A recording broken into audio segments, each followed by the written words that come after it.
ರಂಜಿತ್ ಹಾಗೆ ಮಾತಾಡ್ತೀನಿ. ಒಂದು ಅಪ್ಡೇಟ್ಸ್ ಕೂಡ ಸಿಗ್ತಾ ಇದೆ. ಬಿಡದಿ ಟೌನ್ಶಿಪ್ ವಿರೋಧಿಸಿ ಬಿಜೆಪಿ ಪ್ರತಿಭಟನೆಯನ್ನ ಹಮ್ಮಿಕೊಂಡಿದೆ. ರೈತರ ಭೂಮಿ ವಶಪಡಿಸಿಕೊಳ್ಳೋದಕ್ಕೆ ವಿರೋಧ ಇದು. ಫ್ರೀಡಂ ಪಾರ್ಕ್ನಲ್ಲಿ ಇಡೀ ದಿನ ಬಿಜೆಪಿ ಪ್ರತಿಭಟನೆಗೆ ಆಗಮಿಸ್ತಾ ಇರುವಂತಹ ರಾಜ್ಯ ಬಿಜೆಪಿಯ ನಾಯಕರು. ಕೆಲವೇ ಕ್ಷಣಗಳಲ್ಲಿ ಆರಂಭ ಆಗಲಿದೆ ಈ ಪ್ರತಿಭಟನೆ.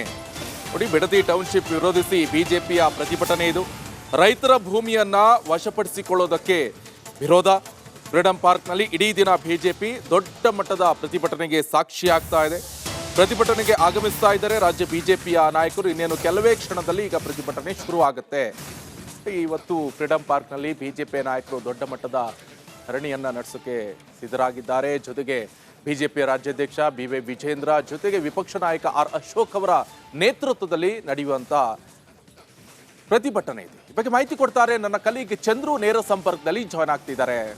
ಚಂದ್ರು, ಎಷ್ಟೊತ್ತಿಗೆ ಈ ಪ್ರತಿಭಟನೆ ಶುರು ಆಗುತ್ತೆ? ಜೊತೆಗೆ ಇವತ್ತು ಎರಡೆರಡು ಆಗುತ್ತೆ ಅಂತ ಹೇಳಿದ್ರೆ, ಒಂದು ಭೂಸ್ವಾಧೀನ ಪ್ರಕ್ರಿಯೆಯನ್ನು ವಿರೋಧಿಸಿ ಪ್ರತಿಭಟನೆ, ರೈತರ ಭೂಮಿಯನ್ನು ಯಾವುದೇ ಕಾರಣಕ್ಕೂ ಕೂಡ ಕಸಿದುಕೊಳ್ಳಬಾರದು ಅಂತ ಬಿಜೆಪಿ ವಿರೋಧಿಸಿ ಪ್ರತಿಭಟನೆ ಮಾಡ್ತಾ ಇದೆ. ಇನ್ನೊಂದು ಬಿಜೆಪಿಯವರ ಆಗ್ರಹ ಇದೆ. ಮೊನ್ನೆ ಸರ್ವೆ ಕಾರ್ಯದಲ್ಲಿ ಬಂದಂತ ಸಂದರ್ಭದಲ್ಲಿ ಚಪ್ಪಲಿ ಏಟು ಮತ್ತೆ ಪೊರಕೆ ಏಟು ಕೊಟ್ಟಂತ ಸಂದರ್ಭ ಅವ್ರ ವಿರುದ್ಧ FIR ಆಯಿತು. ಅದನ್ನ ಹಿಂಪಡೆದುಕೊಳ್ಬೇಕು ಅಂತ ಸದ್ಯ ಏನೇನು ಬೆಳವಣಿಗೆ ಆಗ್ತಾ ಇದೆ ಅಂತ.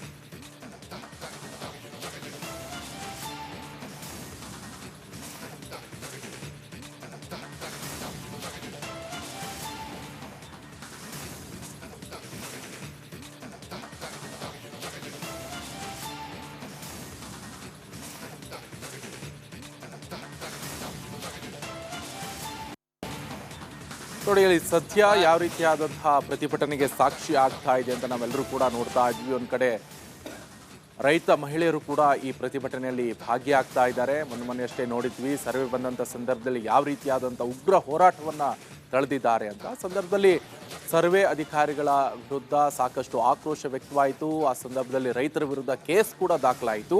ಆ ಕೇಸನ್ನು ಹಿಂಪಡೆದುಕೊಳ್ಬೇಕು ರಾಜ್ಯ ಸರ್ಕಾರ ಅಂತ ಬಿಜೆಪಿ ಧರಣಿಯನ್ನ ಮಾಡ್ತಾ ಇದೆ. ಜೊತೆಗೆ ರೈತರ ಭೂಮಿಯನ್ನು ಯಾವುದೇ ಕಾರಣಕ್ಕೂ ಸರ್ಕಾರ ವಶಪಡಿಸಿಕೊಳ್ಳಬಾರದು, ಅದನ್ನು ಅಲ್ಲಿಗೆ ಕೈ ಬಿಡಬೇಕು ಅಂತ ಬಿಜೆಪಿ ಇವತ್ತು ಪ್ರತಿಭಟನೆಗೆ ಇಳಿದಿರುವಂಥದ್ದು. ಫ್ರೀಡಂ ಪಾರ್ಕ್ನಲ್ಲಿ ನಡೀತಾ ಇರುವಂಥ ಪ್ರತಿಭಟನೆಗೆ ಬಿಡದಿ ರೈತರು ಕೂಡ ಸಾಥನ್ನು ಕೊಡ್ತಾ ಇದ್ದಾರೆ.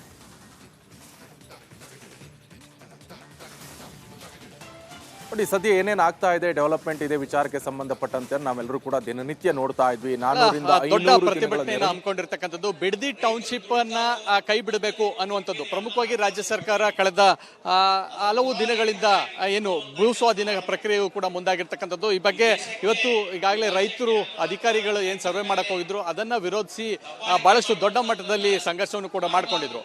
ನಿನ್ನೆಷ್ಟೇ ವಿಪಕ್ಷ ನಾಯಕರಾದಂಥ ಆರ್ ಅಶೋಕ್ ಹಾಗೆ ಚಲವಾದಿ ನಾರಾಯಣ ಸ್ವಾಮಿ ಅವರು ಬಿಡದಿಗೆ ಹೋಗಿ ರೈತರ ಜೊತೆಯಲ್ಲಿ ಒಂದಷ್ಟು ಚರ್ಚೆಯನ್ನು ಮಾಡಿದ್ರು. ಇವತ್ತು ಇಡೀ ದಿನ ಬೆಳಗ್ಗೆ 10ರಿಂದ ಸಂಜೆ 6 ಗಂಟೆವರೆಗೂ ಕೂಡ ಬಿಜೆಪಿಯಿಂದ ಪ್ರತಿಭಟನೆ ಮಾಡಲಾಗ್ತಾ ಇರ್ತಕ್ಕಂಥದ್ದು ನಾವೀಗಾಗಲೇ ನೋಡ್ಬೋದು. ಫ್ರೀಡಂ ಪಾರ್ಕ್ನಲ್ಲಿ ಪ್ರತಿಭಟನೆ ಈಗ ಅಷ್ಟೇ ಆರಂಭವಾಗಿರ್ತಕ್ಕಂಥದ್ದು. ಕೇಂದ್ರ ಸಚಿವೆ ಶೋಭಾ ಕರಂದ್ಲಾಜೆ ಹಾಗೆ ಮೇಲ್ಮನೆ ವಿಪಕ್ಷ ನಾಯಕರಾದಂಥ ಚಲವಾದಿ ನಾರಾಯಣ ಸ್ವಾಮಿ, ಹಿರಿಯರಾದಂಥ ಶಾಸಕ ಸುರೇಶ್ ಕುಮಾರ್ ಹಾಗೆ CT ರವಿ, ನಿರ್ಮಲ್ ಕುಮಾರ್ ಸೋರಾನ, ಮಾಜಿ ಸಚಿವ ಹಾಗೂ ಶಾಸಕರಾದಂಥ ಮುನಿರತ್ನ, ಹೀಗೆ ಹಲವರು ಈಗಾಗಲೇ ಪ್ರತಿಭಟನೆ ಆಗಿರ್ತಕ್ಕಂಥದ್ದು. ಸೊ ಇನ್ನ ರೈತ ನಾಯಕರು ಕೂಡ ಆಗಮಿಸಿರ್ತಕ್ಕಂಥದ್ದು.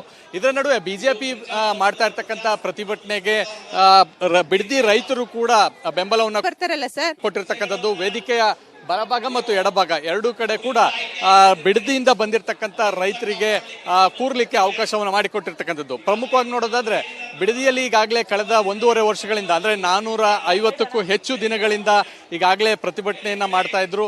ಸೊ ಅದನ್ನ ಅಂದ್ರೆ ಏನು ಇಡೀ ಒಂದು ಬಿಡದಿ ಟೌನ್ಶಿಪ್ ಅನ್ನ ವಿರೋಧಿಸಿ ರೈತರು ಪ್ರತಿಭಟನೆಯನ್ನ ಮಾಡ್ತಾ ಇದ್ದಾರೆ. ಕೂಡಲೇ ಈ ಒಂದು ಬಿಡದಿ ಟೌನ್ಶಿಪ್ ಅನ್ನ ಕೈ ಬಿಡಬೇಕು ಅನ್ನುವಂತ ಆಗ್ರಹವನ್ನ ವ್ಯಕ್ತಪಡಿಸಿ ಈಗಾಗಲೇ ರೈತರು ಕೂಡ ಈ ಒಂದು ಬಿಜೆಪಿಯ ಪ್ರತಿಭಟನೆಯಲ್ಲಿ ಭಾಗಿಯಾಗ್ತಾ ಇರ್ತಕ್ಕಂಥದ್ದು.